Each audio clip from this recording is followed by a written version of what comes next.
Welcome to the deep dive. We are here to rip through the sources you sent us and pull out only the insights that really matter, giving you that shortcut to being thoroughly well-informed. Yep.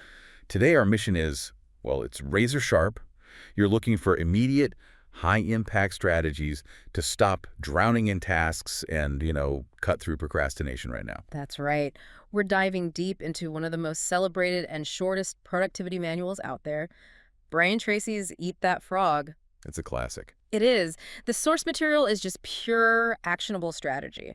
So our job is to deliver the core philosophy and the most powerful tools for instant productivity gains. No more waiting for motivation. This is about momentum. And it all starts with this one graphic, almost visceral metaphor, the frog.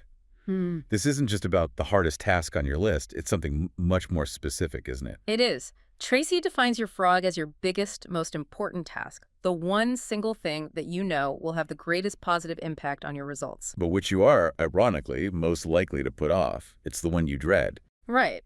And the philosophy gives us two essential rules for handling that dread. The first rule is the one everyone sort of remembers. If you have two frogs, eat the ugliest one first. Meaning you tackle the most crucial, hardest task immediately, without fail. That rule cuts right to the heart of avoiding that busy work, right? You're not allowed to use small tasks as a distraction. You have to start with the biggest point of resistance, and the second rule just reinforces that urgency. If you have to eat a live frog at all, don't sit and look at it for very long. I think we can all relate to that. I know I've spent entire mornings just wrestling with one email or one analysis that would probably only take 20 minutes if I just started. We all have. But isn't tackling the ugliest frog first a recipe for, I don't know, intense mental fatigue? You could burn out before the day even really begins. That's a fair point, but the psychological payoff is precisely what Tracy is banking on. He explains that task completion, especially a high-value one, it triggers an immediate release of endorphins in your brain. The natural high. Exactly. This chemical rush, it boosts your self-esteem, your confidence, your enthusiasm for the whole rest of the day. So you don't burn out, you actually create a positive feedback loop. You do. By consistently eating that frog first, you start developing a positive addiction to success. You get hooked on the feeling of being a winner who gets things done. It reframes the whole process. Yeah. It shifts it from a struggle against pain to a pursuit of that post-achievement rush. But before we can even identify what frog to eat, Tracy insists we need a firm foundation, and that starts with clarity. Clarity is non-negotiable. He calls it the single most important concept in personal productivity. He leans on Napoleon Hill's idea of definiteness of purpose.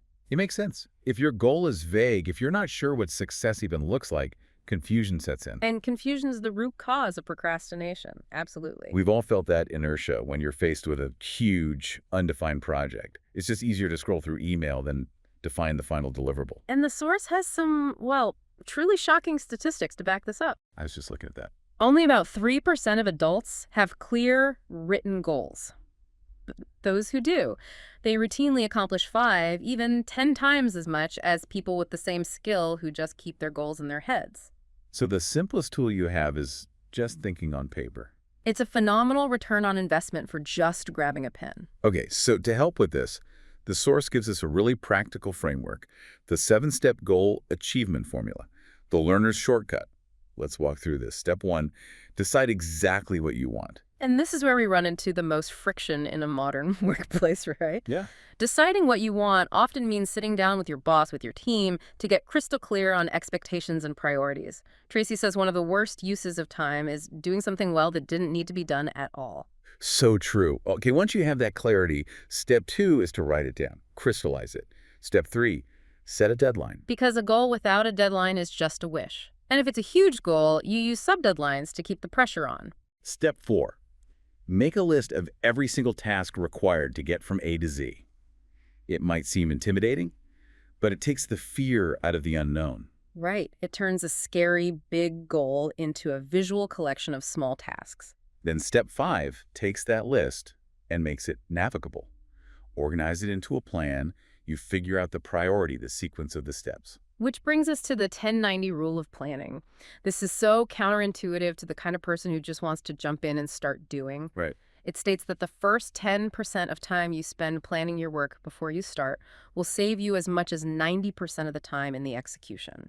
So if I have a 10-hour project, spending 1 hour planning means I might finish the whole thing in, what, half the time? Right. That's an exponential return. Absolutely. The plan becomes your roadmap. It stops you from going off track or realizing you missed a critical step way too late. Okay, so step 6 and 7.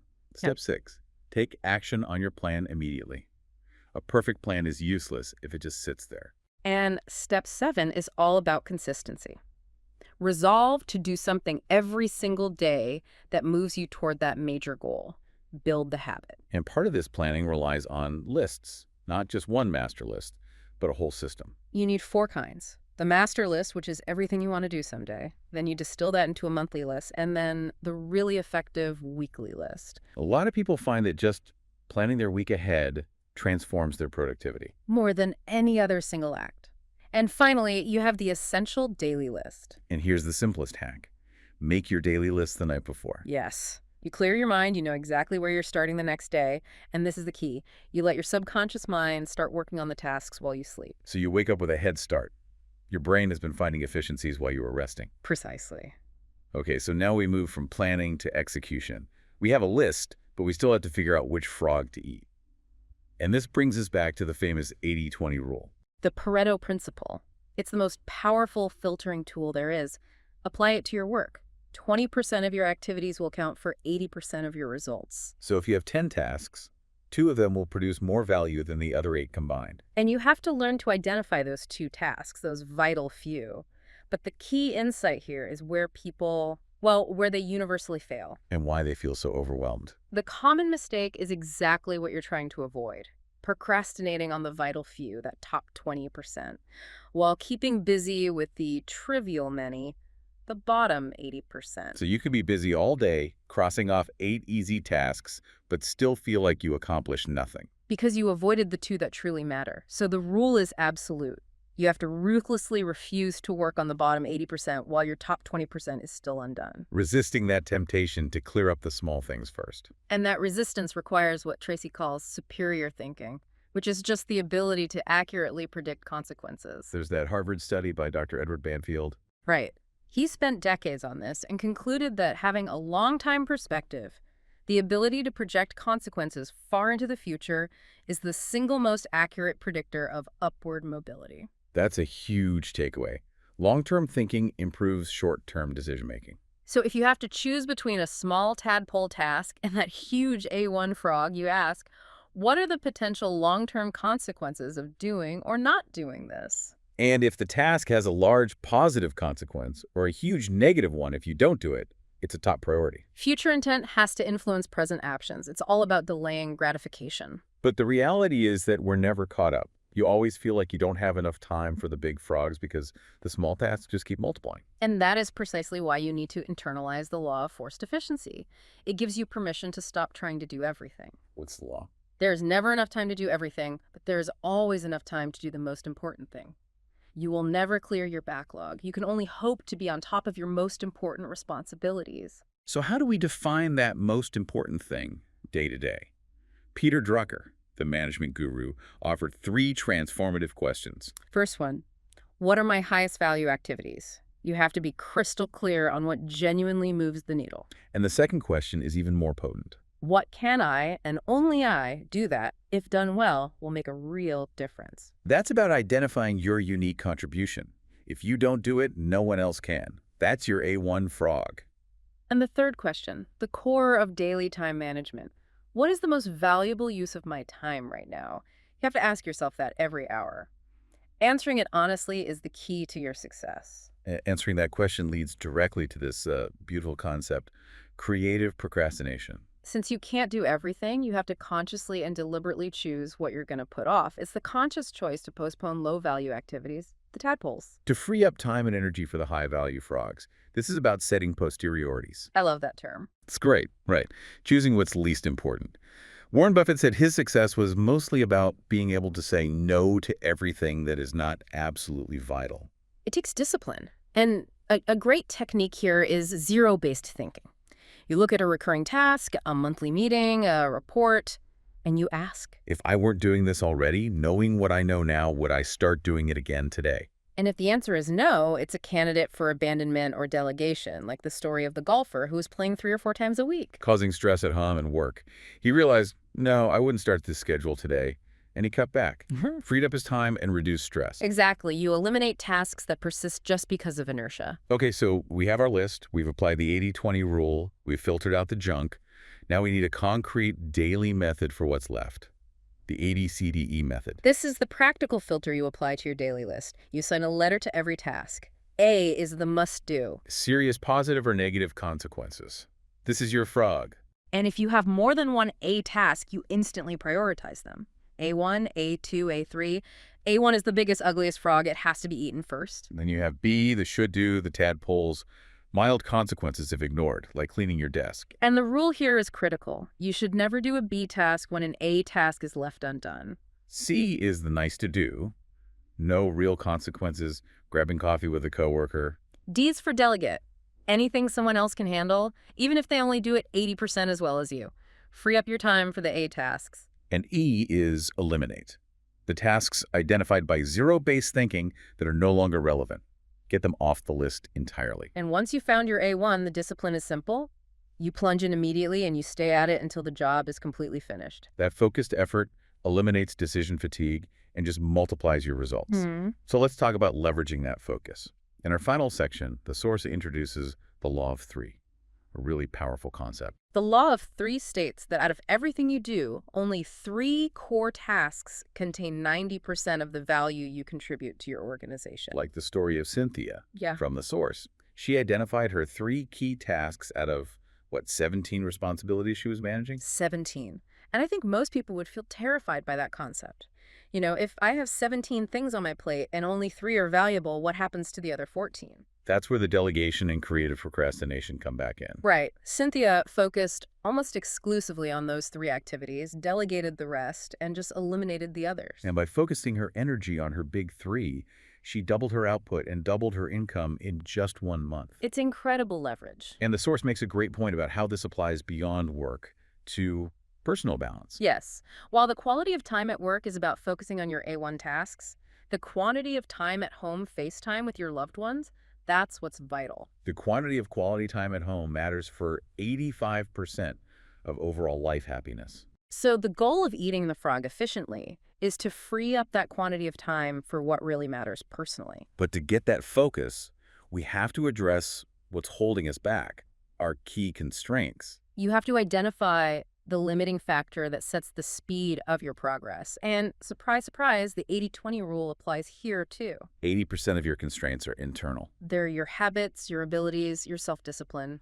Only 20% are external factors. That could be tough to admit. It's easier to blame your boss or the budget. But successful people start by looking inward and asking, what is it in me that is holding me back? And often, that internal constraint that causes procrastination is just a feeling of inadequacy, a lack of confidence in doing a key task. If you don't feel you have the skill to complete the A1 frog successfully, you'll avoid it, which leads directly to the need for continuous learning. The source says continuous learning is the minimum requirement for success. So how do we systematically upgrade our skills? Tracy gives us 3 steps to mastery. First, read in your field for at least 1 hour every day. That consistency builds knowledge fast. Second, take every relevant course and seminar you can. And the third step is a powerful hack for anyone who drives to work. Listen to audio programs in your car. The average person spends 500 to 1,000 hours driving each year. That's 500 to 1,000 hours of learning time. It can turn you into one of the most capable people in your field, almost by accident. The more confident you feel, the less you procrastinate. That intimidating frog becomes a skill you're actually eager to practice. Exactly. So clarity, prioritization, skill building, and now preparation and momentum. Before you even begin, Tracy says to prepare thoroughly. Clear your workspace, gather your materials. And once you're prepared, you need a way to tackle those huge, terrifying tasks. Tracy talks about his experience crossing a part of the Sahara Desert, the Tanaz Raft. The landscape was featureless. Completely. It was marked only by oil barrels placed every 5 kilometers. It's a wonderful analogy for a huge project. You don't have to see the entire finish line. You only need to see far enough to take the next single actionable step. You break the enormous task down, taking it 1 oil barrel at a time. The final psychological trick here is about self-motivation. putting pressure on yourself, because only about 2% of people are self-starters. We call them leaders. Don't wait for someone else. Create your own forcing system. The technique is simple. Create imaginary deadlines. Imagine you have to leave town tomorrow for a month. What one job must be completed before you go? That immediately forces a new level of prioritization. It identifies your true A1 frog and compels action. By setting those deadlines and making it a game, you build the habit of high performance. We've covered the core philosophy, the planning, the ruthless prioritization, and the momentum hacks. If our listener takes away one overarching principle today, what should it be? That high productivity is not an accident. It's a powerful habit you develop through discipline, repetition, and immediate, decisive action on your most important task, your ugliest frog. Your success is really determined by the habits you choose to develop over time. And for anyone feeling the weight of a monumental to-do list right now, paralyzed by all the A tasks, the solution isn't to wait for motivation, it's just to start. Absolutely. The philosopher Goethe summed it up best. Only engage, and the mind grows heated. Begin it, and the work will be completed. Don't spend another minute staring at that live frog. Take that first bite of your A1 task right now. That small act of commitment is the true determinant of whether you achieve your goals this year. Go start eating.